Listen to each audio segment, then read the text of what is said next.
Shipping is one of Lebanon's few economic lifelines.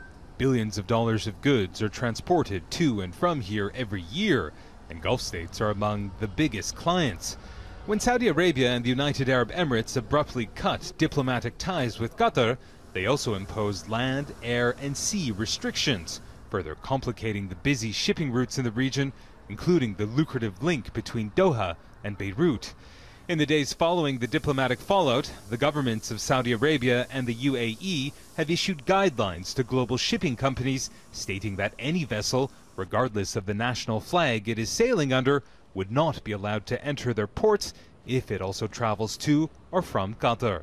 That means the only option for Doha port shipments is direct passage, an expensive and time-consuming restriction industry analysts say could affect more than 30% of Lebanon's Gulf shipments.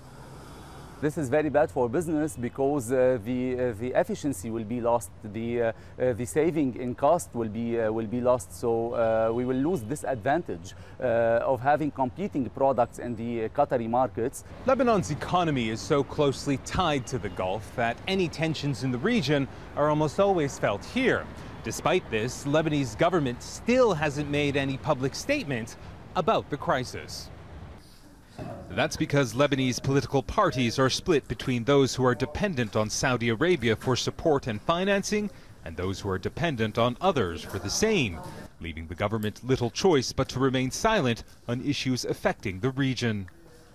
Lebanon would stand to lose if it were to take an official stand on it, because if they placate the Saudis, they will lose their good relations with the Qataris, and if they side with the Qataris, they will lose also good standing with Saudi Arabia. So facing such a situation, it is best to keep quiet.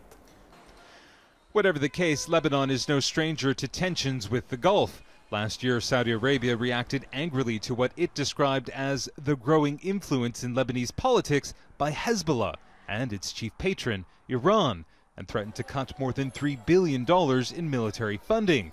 The Lebanese government's strategy at the time was to keep a low profile and not to say anything that could provoke more anger, a strategy that largely worked and which it is clearly using now. Imtiaz, Tyab, Al Jazeera, Beirut.